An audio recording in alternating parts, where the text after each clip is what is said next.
Good morning student, एक बार फिर से स्वागत है आपका इस ऑनलाइन प्लेटफॉर्म के ऊपर। प्रीवियस एपिसोड तक हमने अभिक्रिया कोटि और अणुसंख्यता को लर्न कर लिया था। आज जो टॉपिक है वो पढ़ रहे हैं हम शून्य कोटि अभिक्रिया के लिए समाकलन वेग समीकरण क्या होगी, सांद्रता और समय के बीच ग्राफ क्या होगा और इसकी हाफ लाइफ क्या होगी शून्य कोटि अभिक्रिया की। ठीक है, देखें शून्य कोटि अभिक्रिया की डेफिनेशन की बात करूं तो वह रासायनिक अभिक्रिया जिसका अभिक्रिया वेग अभिकारक की शून्य घात के क्या हो, समानुपाती हो, या सीधे शब्दों में बोलें तो किसी रासायनिक अभिक्रिया का वेग है वो अभिकारक की सांद्रता पर डिपेंड ही नहीं करता हो। सिंपल बात करें तो ठीक है, या कह सकते हो अभिकारक की शून्य घात के क्या हो, समानुपाती हो।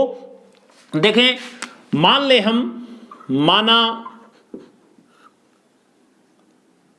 R से P एक अभिक्रिया है, R से P एक शून्य कोटि अभिक्रिया है, शून्य कोटि अभिक्रिया है। ठीक है, हमने माना है कि R से जो P बन रहा है वो एक जीरो ऑर्डर रिएक्शन है या शून्य कोटि की क्या है, अभिक्रिया है।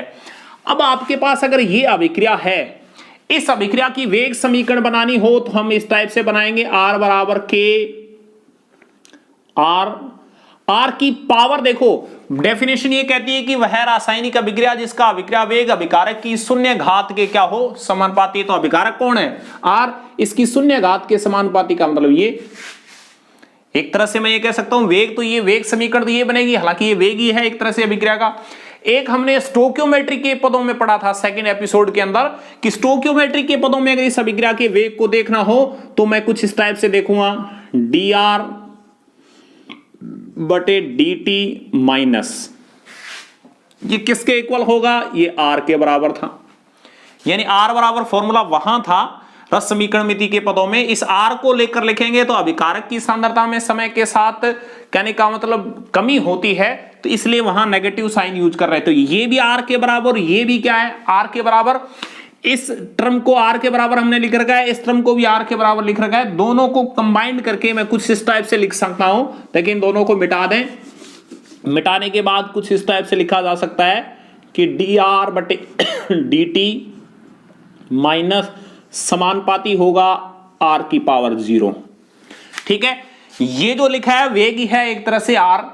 ठीक है, क्यों, क्योंकि हमने रस समीकरण मिति के पदों में पढ़ा है कि जब अभिकारक की सांद्रता में परिवर्तन लेना होता है तो यहां साइन नेगेटिव लेते हैं, dr बटे dt के पदों में लेते हैं। समानुपाती r0, ये अभिकारक की सांद्रता जो है उसकी शून्य घात हमने लगा रखी है। यहां से समानुपाती का निशान हटाएंगे, माइनस dr बटे dt। जैसे ही समानुपाती का निशान हटाया एक कांस्टेंट आया, यहां r की पावर क्या लिखा हमने, 0। इस कांस्टेंट को k0 से लिख दिया, जहां k0 है शून्य कोटि अभिक्रिया का वेग व्यंजक, शून्य कोटि अभिक्रिया का वेग व्यंजक। ठीक है, k0 को क्या लिख रहे हैं हम, शून्य कोटि अभिक्रिया का वेग व्यंजक है। अब देखें r की पावर 0 का मतलब, किसी की पावर 0 का मतलब क्या होता है, 1 होता है। इसका मतलब ये r की टर्म गायब हो जाएगी, तो यहां क्या बचा, माइनस dr बटे dt बराबर k0। इक्वेशन नंबर 1 दे दिया मैंने इसको। ठीक है, अब कुछ पक्षांतर कर रहे हैं इस समीकरण नंबर 1 में। पक्षांतर ये कि इस dt को उस साइड के अंदर लेके जा रहे हैं और साथ में समीकरण को माइनस से क्या कर रहा हूं, मैं गुणा कर रहा हूं। समीकरण 1 को माइनस से गुणा करने पर यानी साथ में तो हम इस समीकरण को एक कहने का मतलब माइनस से गुणा कर रहे हैं और साथ में इस dt वाली टर्म को इस k0 की साइड में लेके जा रहा हूं। तो देखो क्या होगा, माइनस dr है वो प्लस dr बन जाएगा और इधर प्लस की टर्म थी वो माइनस बन जाएगी, k0 dt। समीकरण नंबर क्या दे दिया इसको, 2। क्लियर है यहां तक। ये था माइनस dr बटे dt समानुपाती किसके, r0 के। इसकी कहानी क्या थी अभी आपको बताई थी। ठीक है, यहां से समानुपाती का निशान हटाया, एक कांस्टेंट आया K0 को बोला हमने शून्य कोटि अभिक्रिया का वेग व्यंजक। ठीक है, कोई जुड़नी के जुड़ आप सीधा ही K लिख सकते हैं, हमने 0 इसलिए लिखा कि 0 ऑर्डर रिएक्शन के लिए बात कर रहे हैं हम। और फिर इस K0 R की पावर 0 को क्या मान सकते हैं 1, क्योंकि R की पावर 0 यानी किसी की पावर 0 का मतलब क्या होता है 1, तो इस R0 का मतलब क्या बन गया 1, तो क्या बचा यहां पर K0। साथ में हमने समीकरण 1 में कुछ पक्षांतर कर लिया और साथ में इस पूरी समीकरण को नेगेटिव से क्या किया हमने गुणा किया। गुणा करने के बाद ये समीकरण बन गई हमारी dr बराबर -K0 dt, समीकरण नंबर 2। समीकरण नंबर 2 के दोनों तरफ समाकलन करने पर समीकरण 2 के दोनों तरफ समाकलन करने पर जब समीकरण के दोनों साइड में हम क्या करेंगे समाकलन करेंगे तो कुछ इस टाइप से आ जाएगा। आगे देखो, dr का समाकलन -K0 dt का समाकलन। ठीक है, दोनों का समाकलन कर रहे हैं।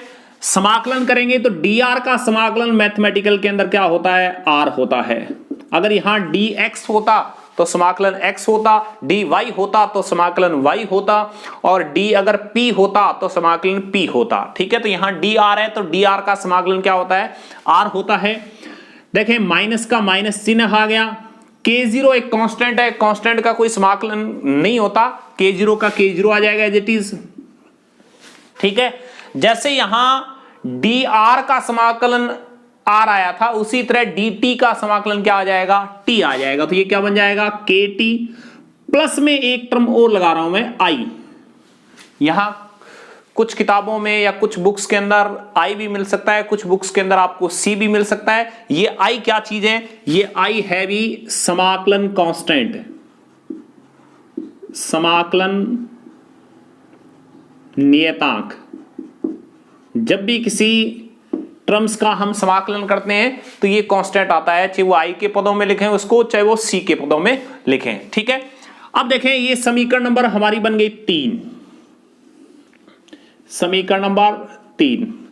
अब देखिए समीकरण नंबर 3 में से जो समाकलन कांस्टेंट आया है, इस समाकलन कांस्टेंट को क्या करना है हमें हटाना है। देखिए हटाने का तरीका क्या होगा कि यदि t बराबर 0 हो, t बराबर 0 का मतलब है, इस कंडीशन को थोड़ा सा समझे पहले फिर इसको मिटा देंगे। यहां से r से p बन रहा है, हमारी अभिक्रिया ये थी शून्य कोटि अभिक्रिया। प्रारंभ में जो अभिकारक की सांद्रता लेकर चले वो क्या थी 100। प्रारंभिक सांद्रता को क्या मान रहा हूं मैं R0 से रीनोट कर रहा हूं। ठीक है, यानी प्रारंभिक सांद्रता को किससे लिख रहा हूं मैं R0 से। वो कितनी लेकर चले 100, उस समय प्रोडक्ट कितना था 0 था। किसी समय t बराबर 5 सेकंड बाद हमने देखा कि ये R जो रिमेनिंग है वो कितनी बची 90, आगे कितनी चली गई 10। ये जो शेष बची है, इस शेष बची सांद्रता को बोला जाता है सीधा R। यानी प्रारंभिक सांद्रता को तो मैं क्या मान रहा हूं R0 मान रहा हूं, और किसी समय t के ऊपर यानी अभिक्रिया चलना शुरू होगी 5 सेकंड बाद हमने देखा कि रिमेनिंग कितनी रहेगी, शेष मात्रा कितनी रहेगी। तो शेष मात्रा को मैं सिंपल R से लिख रहा हूं। ठीक है, अब हम कंडीशन लगा रहे हैं t बराबर किसकी 0 की। जब t बराबर 0 होगा तो प्रारंभिक सांद्रता तो कितनी 100, और मैं ये कह दूं रिमेनिंग कितनी रही, शेष कितनी रही, शेष भी क्या होगी R0 ही होगी या 100 ही होगी। शेष भी 100 है, क्यों, क्योंकि t बराबर 0 का मतलब है तो अभिक्रिया स्टार्ट हुई, अभी तक स्टार्ट नहीं हुई थी, इसका मतलब प्रारंभिक और शेष दोनों इक्वली है। तो t बराबर 0 हो तो R बराबर क्या होगा R0, यानी प्रारंभिक और जो रिमेनिंग है वो दोनों एक ही चीज होगी। अब देखिए यदि t बराबर 0 हो तो R बराबर R0।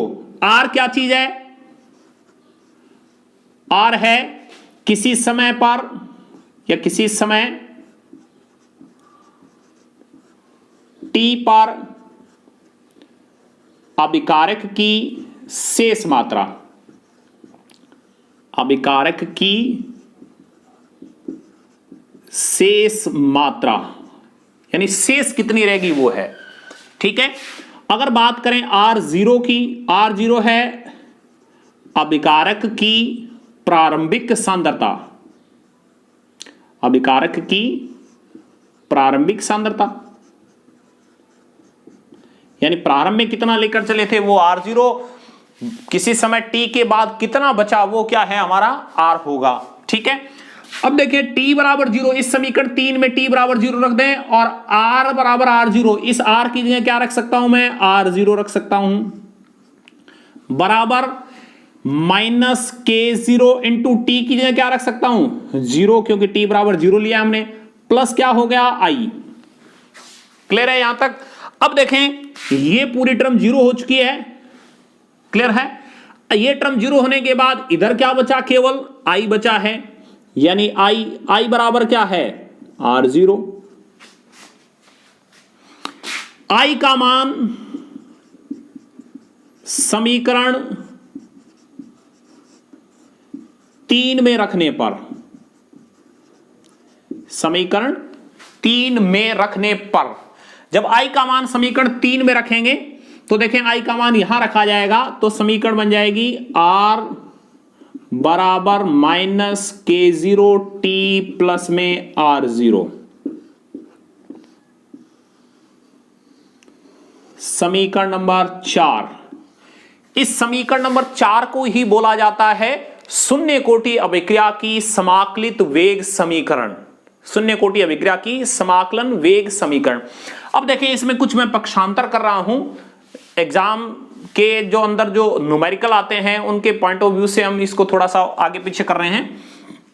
देखें इस r को उस साइड में ले जाएं और माइनस k0 वाली t वाली टर्म को इधर ले आएं, तो k0 t बराबर R0 माइनस में r, क्योंकि जब ये r बराबर से उस साइड में चला गया तो निशान चेंज हो गया, और माइनस k0 वाली टर्म अगर इधर आई तो निशान इसका चेंज हो गया।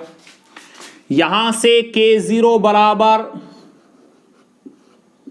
r माइनस r बटे t। ठीक है, इसको समीकरण नंबर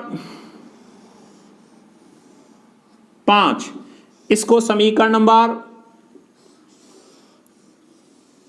6, ठीक है, समीकरण 4, 5 और 6, ये समीकरण नंबर 5 है, ये समीकरण नंबर 6 है। समीकरण 4, 5 व 6 शून्य कोटि अभिक्रिया की समाकलन वेग समीकरण है। ठीक है, क्योंकि हमने इस टर्म का क्या कर दिया था, समाकलन कर दिया था। समाकलन करने के बाद आपको इंपॉर्टेंट ध्यान रखनी है, ये 3 जो इक्वेशन लिखी है हमने, 4 नंबर, 5 नंबर और 6 नंबर, यानी तीनों ही क्या होती है, शून्य कोटि अभिक्रिया की समाकलन वेग समीकरण के अंदर काउंट की जाती है। इसलिए इनको फॉर्मूले के रूप में डायरेक्ट ध्यान रखना जब आप न्यूमेरिकल वगैरह कर रहे हैं तो उस कंडीशन के अंदर। तो ये समीकरण 4, 5 तो क्या है, शून्य कोटि अभिक्रिया की समाकलन वेग समीकरण है। अगर मैं इस समीकरण की बात करूं जो 1 नंबर समीकरण थी, ये है अवकलन वेग समीकरण या अवकल वेग समीकरण। किसके लिए, शून्य कोटि अभिक्रिया के लिए। शून्य कोटि अभिक्रिया के लिए ये अवकल वेग समीकरण बोली जाती है। और समीकरण 4, 5, 6 तीनों एक ही, हालांकि समीकरण 4 में ही हमने कुछ पक्षांतर करके समीकरण 5 और समीकरण 6 को क्या किया है, बनाया है। ठीक है, तो 4, 5, 6 ये डेरिवेशन जो है समीकरण 4, 5, 6 जो समाकलन वेग समीकरण है, ये डेरिवेशन शून्य कोटि अभिक्रिया का बोर्ड एग्जाम के अंदर पूछा जाता है, यहां तक। ठीक है, उसके बाद हम बात करते हैं शून्य कोटि अभिक्रिया के लक्षण। शून्य कोटि अभिक्रिया के लक्षण के अंदर देखें तो सबसे पहला पॉइंट है हमारा वेग व्यंजक का मात्रक। वेग व्यंजक k का मात्रक हमने सेकंड वीडियो के अंदर एक डायरेक्ट फॉर्मूला पढ़ा था। किसी भी कोटि की अभिक्रिया हो उसके लिए वेग व्यंजक का जो मात्रक होगा उसको निकालने का फॉर्मूला हमने पढ़ा था, मोल 1 - n लीटर n-1 और सेकंड इनवर्स, ऐसे एक फॉर्मूला था। n का मान आप रखते जाएं, किसी भी कोटि की अभिक्रिया के लिए आप क्या कर सकते हैं, उसको फाइंड आउट कर सकते हैं। लेकिन हम फॉर्मूले से ज्ञात कर रहे हैं, हमने जो फॉर्मूला अभी ज्ञात किया है उससे हम ज्ञात करने की कोशिश कर रहे हैं। देखें सभी हमने पढ़ा है समीकरण 6। समीकरण 6 की बात करें तो समीकरण 6 ये थी बेटे, K0 बराबर R0 माइनस में R बटे T। कुछ इस टाइप से ही इक्वेशन थी समीकरण नंबर जो 6 अभी हमने पढ़ी थी। देखें K0 बराबर R0 माइनस में R। R0 का मतलब होता है अभिकारक की प्रारंभिक सांद्रता और R का मतलब होता है किसी समय T के ऊपर जो शेष अभिकारक की मात्रा बच गई या सांद्रता जो बची है उसकी बात कर रहे हैं। और T क्या चीज है? समय। अब देखिए ऊपर प्रारंभिक सांद्रता में से रिमेनिंग जो बची है उस सांद्रता को घटाया जाएगा, तो कहने का मतलब ऊपर की कंडीशन में मात्रक जो बचेगा वो केवल किसका बचेगा? सांद्रता का ही बचेगा। बटे T है, T को किससे?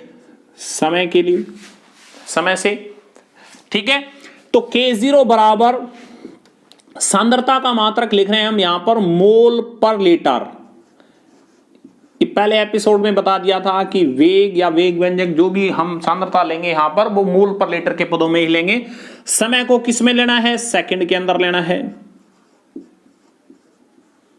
तो K0 का मात्रक क्या आया? K0 का मात्रक आ जाएगा mole litre inverse second inverse, पहला लक्षण। ठीक है, K0 का मात्रक क्या है? मोल पर लीटर सेकंड इनवर्स। और आप जानते हैं कि अभिक्रिया के वेग का मात्रक भी यही होता है। ये तो किसका मात्रक है? ये वेग व्यंजक का मात्रक है, ध्यान देना, जो विशिष्ट अभिक्रिया वेग जिसको बोलते हैं हम। ये K का मात्रक है। अगर मैं R के मात्रक की बात करूं इस पूरे लेसन के अंदर, तो लेसन के अंदर पूरे R का मात्रक भी मोल पर लीटर सेकंड इनवर्स यही होता है।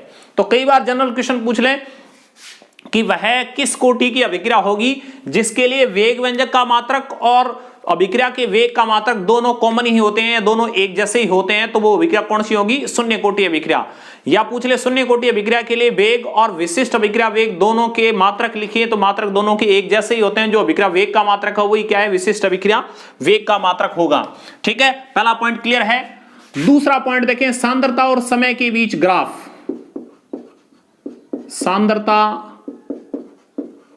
समय ग्राफ, यानी सांद्रता और समय के बीच ग्राफ खींच रहे हैं कि समय के साथ सांद्रता है वो कैसे कम ज्यादा होती है, उनके बीच एक प्लॉट ले रहे हैं हम। यहां देखें समीकरण नंबर हम बात करें, समीकरण नंबर हमने 4, 5, 6 पढ़ी है। समीकरण 4 की बात कर रहा हूं मैं यहां। समीकरण 4 क्या थी? R बराबर माइनस K0T प्लस R0, कुछ इस टाइप से समीकरण थी। हमने अभी समीकरण 4 देखी थी। अब देखें समीकरण 4 की तुलना है वो एक मैं सरल रेखा की समीकरण के साथ करना चाहता हूं। ठीक है, सरल रेखा की समीकरण देखो क्या है, जिसके साथ इसको कंपेयर करेंगे तो y बराबर माइनस mx प्लस में c। R0 हमारा y हो जाएगा, माइनस K0T का मतलब माइनस mx हो जाएगा हमारा, इसके साथ तुलना करेंगे। और R0 का मतलब क्या हो जाएगा? हमारा C हो जाएगा। अब देखें एक सरल रेखा की जो समीकरण होती है उसमें जो ग्राफ खींचा जाता है वो x और y के मध्य खींचा जाता है। तो यहां मैं छोटे से प्लॉट की बात करूं एक, तो इस साइड में हमने x ले लिया, इस साइड में क्या ले लिया? y। अब देखें x m के साथ जुड़ा है वो x है हमारा, तो इसका मतलब K0 के साथ जो जुड़ी टर्म होगी वो हमारी x होगी। तो यहां क्या लिख दूं मैं? यहां t के सापेक्ष, और यहां y क्या चीज है? हमारी अभिकारक की शेष मात्रा। क्लियर है? यहां तक कोई दिक्कत नहीं है।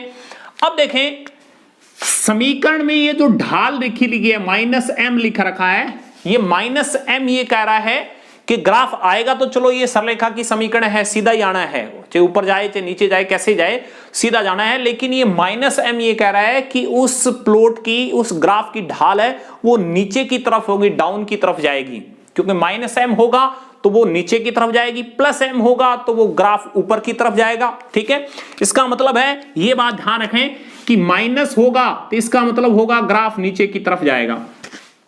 अगर यहां प्लस m होता तो इसका मतलब ग्राफ ऊपर की तरफ जाएगा। यहां से ये क्लियर होगा आपको भी ग्राफ जाएगा कहां से, ये माइनस m और प्लस m ही आपको बताएंगे। उसके बाद देखें ये mx वाली टर्म के आगे हमने क्या लिख रखा है? c। इस c को बोलते हैं इंटरसेप्ट या अंतःखंड। अगर ये अंतःखंड दिया हो तो ग्राफ मूल बिंदु से नहीं चलेगा कभी भी।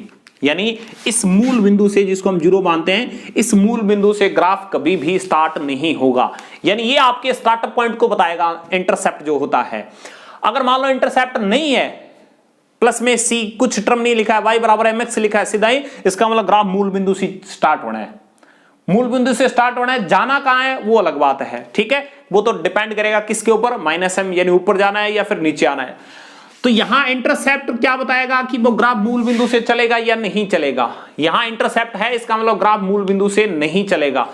दूसरी बात, कहां आना है, नीचे की तरफ आना है। इंटरसेप्ट देखो प्लस के अंदर है, प्लस का मतलब है इंटरसेप्ट मूल बिंदु से ऊपर से ग्राफ चलेगा। इसका मतलब अगर यहां -c होता तो इसका मतलब मूल बिंदु से नीचे से ग्राफ चलता। क्लियर है यहां तक, ठीक है। तो अब हमारी समीकरण है वो इसके साथ कंपेयर कर रहे हैं। ये हमारा y है, ये -mx है, प्लस में c। y की जगह हमने ये रख दिया, x की जगह हमने ये रख दिया।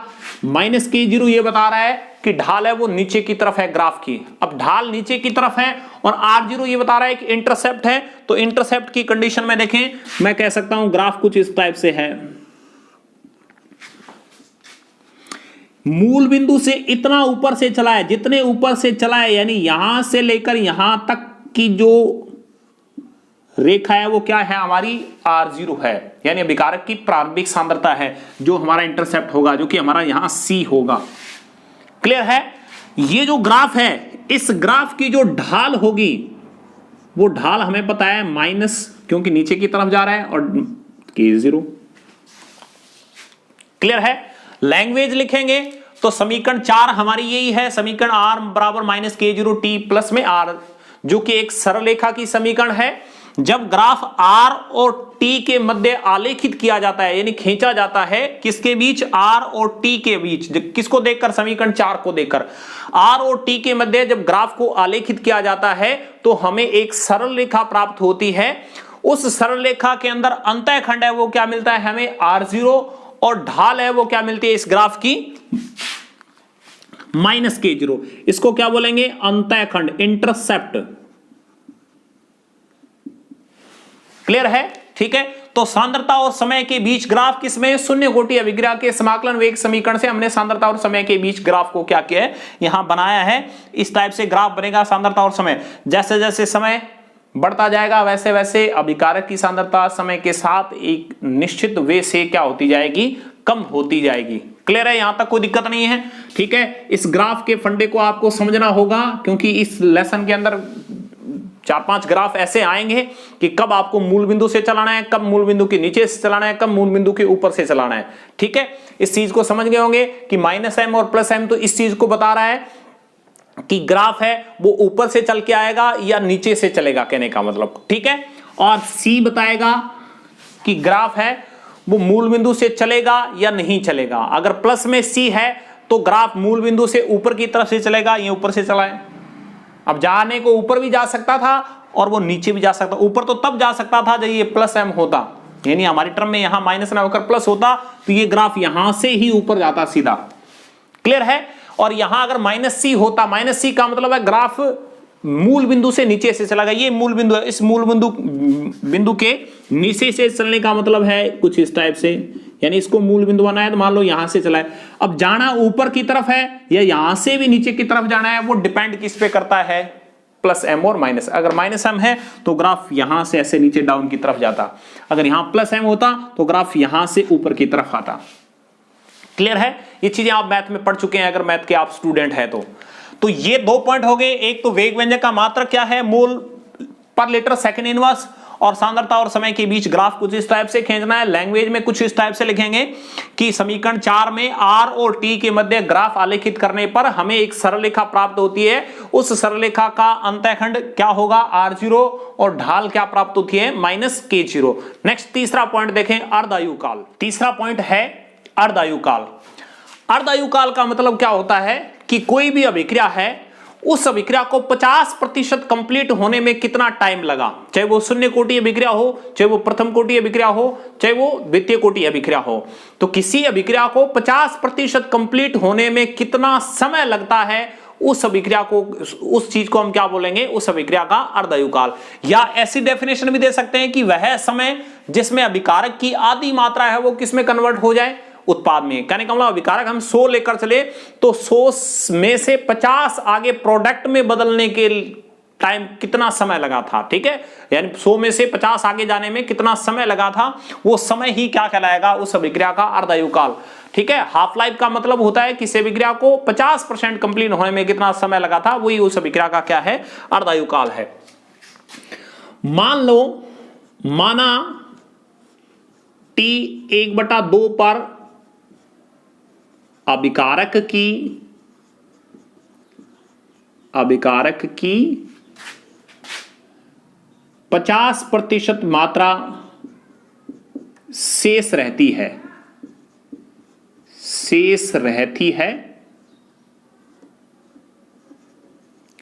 इसका मतलब है समय जो होगा वो क्या होगा, T यहां 50% भी लिख सकते हैं और T1/2 भी लिख सकते हैं, दोनों एक ही चीज है। यानी समय वो क्या होगा, T बराबर 50%, यानी वो आधी कंप्लीट होने में जो समय लगा था वो हमारा T होगा। जब आधी अभिक्रिया कंप्लीट होगी तो मैं ये कह सकता हूं जो रिमेनिंग रहेगा वो क्या रहेगा, शेष मात्रा है वो क्या रहेगी। देखो एक एग्जांपल से, R से P बन रहा है, अभिकारक की प्रारंभिक मात्रा कितनी लेकर चले, 100, जिसको हम किससे रिप्रेजेंट कर रहे हैं, R0 से। कब, जब ये T बराबर 0 की बात हो रही है। जब T बराबर 50% की बात आ जाए, यानी 50% कंप्लीट होने में जो समय लगा है वो समय आ जाए, तो उस समय जो शेष मात्रा है वो मुझे पता है अभिकारक की प्रारंभिक सांद्रता का कितना बचेगा, आधा।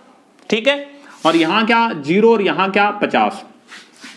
अब देखिए इस 50 को लिखने का तरीका कुछ इस टाइप से हो सकता था कि R है वो प्रारंभिक सांद्रता का आधा रह गया, कि जो रिमेनिंग रही है सांद्रता वो सांद्रता प्रारंभिक सांद्रता की आधी रह गई, यानी 50 रह गई, एक ही बात है, क्योंकि R0 का मान यहां 100 रखो आप, 100 में 2 का भाग दोगे तो कितना आएगा, 50। यानी इसको इस फॉर्मेट में लिखे, इस फॉर्मेट में लेता मैं तो ये हो जाता हमारा R0/2, कि जब T बराबर T50 हो तो R बराबर R0 क्या होगा, 2 होगा। अब देखिए समीकरण हमने पढ़ी है 3, 4, 5, 6 सारी समीकरण। लास्ट में देखिए हमने पढ़ी थी एक 4 नंबर समीकरण, एक 5 नंबर समीकरण और एक 6 नंबर समीकरण। मैं समीकरण नंबर 6 ले रहा हूं, समीकरण 6 से कोई सी भी ले सकते हैं, सबसे सोल्व हो जाएगा जो आप अर्धायुकाल निकालना चाहते हैं। समीकरण 6 से मैं बात करूं तो समीकरण 6 ये थी, K0 बराबर R0 माइनस में R/T। जो चीज हमने ऊपर लिख रखी है वो चीज इसमें फिट कर दें। T की जगह तो क्या रख दें, T 50% रख दें, इस R की जगह क्या रख दें, इस R की जगह R0/2 रख दें, बस क्या हो जाएगा, K0 बराबर R0 माइनस में इस R की जगह क्या रख सकता हूं मैं, R0/2, T की जगह क्या रख सकता हूं, T 50%। ठीक है, हमें क्या निकालना है, हमें हाफ लाइफ निकालनी है अर्धायुकाल। 1/2 लिखा हो तो 50% लिखो, एक ही चीज है। T 50% को इधर खींच लेना और ऊपर वाली टर्म को भी साथ में सोल्व कर लेना। जब इधर खींचेंगे T 50% को, नीचे K0 चला जाएगा, ये K0 नीचे ले गए और इस T को इधर, यानी इन दोनों को पक्षांतर कर लिया। अब देखें R0 में से माइनस R0/2 घटाएंगे तो प्लस का R0/2 बच गया। क्यों, क्योंकि R0 ये तो एक था कंप्लीट R0, ये R0 आधा था, तो एक में से आधा घटाया तो प्लस का आधा बच गया R0/2। इसको सही तरीके से लिख के हम छोड़ सकते हैं ऐसे, T 50% बराबर R0/2 K0, शून्य कोटि अभिक्रिया का अर्धायुकाल निकालने का फॉर्मूला। इंपॉर्टेंट है भी, पूछा भी जाता है कई बार कि शून्य कोटि अभिक्रिया का अर्धायुकाल का फॉर्मूला स्थापित कीजिए, या कुछ इस टाइप से भी होता है। देखो अर्धायुकाल है, ये R0 क्या चीज है, अभिकारक की प्रारंभिक सांद्रता, K0 कांस्टेंट है, दो कांस्टेंट वैल्यू एक तरह से, 2 का मान 2 ही रहेगा, तो इसको क्या लिख सकता हूं मैं, कुछ इस टाइप से लिख सकता हूं, 50% डायरेक्टली समानुपाती है R0 की वैल्यू के। ये संबंध ये कह रहा है कि शून्य कोटि अभिक्रिया का जो अर्धायुकाल जो होता है वो अभिकारक की प्रारंभिक सांद्रता पर निर्भर करेगा। ठीक है, यानी प्रारंभिक सांद्रता कितनी ले रहे हैं उस चीज पर डिपेंड करेगा अभिकारक की प्रारंभिक सांद्रता आपके ऊपर। अर्धायुकाल किसका, शून्य कोटि अभिक्रिया का। क्वेश्चन आता है कि अर्धायुकाल किसे कहते हैं, सिद्ध कीजिए कि शून्य कोटि अभिक्रिया का अर्धायुकाल अभिकारक की प्रारंभिक सांद्रता पर निर्भर करता है। इस चीज को प्रूव करना है तो यहां से स्टार्ट करेंगे हम। वी नो दैट, हम जानते हैं कि ये फॉर्मूला होता है, तो आपको पूरा डेरिवेशन नहीं करना जो पीछे किया है, हम डायरेक्ट लिखेंगे कि हम जानते हैं कि शून्य कोटि अभिक्रिया की समाकलन वेग समीकरण है वो K0 बराबर R0 माइनस R बटे T होती है। इसके अंदर ये कंडीशनें लगा देंगे जो ऊपर हमने लगाई है शून्य कोटि अभिक्रिया के लिए। किसी भी ऑर्डर की रिएक्शन के लिए ये कंडीशनें लगानी है आपको, चाहे आप प्रथम कोटि की पढ़ेंगे हम नेक्स्ट एपिसोड में, उसके अंदर भी ये लगानी है। फिर लगाने के बाद लास्ट फाइनल रिजल्ट क्या आया, T 50% समानुपाती R0। ये कह रहा है कि शून्य कोटि अभिक्रिया का अर्धायुकाल है वो अभिकारक की प्रारंभिक सांद्रता पर निर्भर कर रहा है। ये फॉर्मूला आपको ध्यान रखना है, इस पर कंपटीशन एग्जाम में या बोर्ड एग्जाम में, चाहे वो आरबीसी सीबीएसई कोई सा भी हो, उसके अंदर क्वेश्चन आते हैं। और नेक्स्ट जो वीडियो हो हमारा होगा इस शून्य कोटि अभिक्रिया पर किस किस टाइप के न्यूमेरिकल पूछे जाते हैं और बिना फॉर्मूलों के भी कैसे इस शून्य कोटि अभिक्रिया के न्यूमेरिकलों को हम सोल्व करेंगे। ये तो फॉर्मूले से हम सोल्व करेंगे, यानी यहां तो हम देख रहे हैं कि फॉर्मूला है हमारे पास, फॉर्मूले से हम अर्धायुकाल निकालेंगे, फॉर्मूले से ही K0 का मान निकालेंगे। इससे बिना फॉर्मूले से भी हम कैसे शून्य कोटि अभिक्रिया के क्वेश्चनों को सॉल्व करना है, क्योंकि बिना फॉर्मूले के हम केवल कंपटीशन एग्जाम के लिए इस चीज को सॉल्व कर सकते हैं, लेकिन बोर्ड एग्जाम के अंदर हमें फॉर्मूला अप्लाई करना होता है। ठीक है, तो नेक्स्ट वीडियो के अंदर हम शून्य कोटि अभिक्रिया के जो न्यूमेरिकल होंगे उन पर चर्चा करेंगे। आज के लिए इतना ही, घर पर रहें, सुरक्षित रहें, धन्यवाद।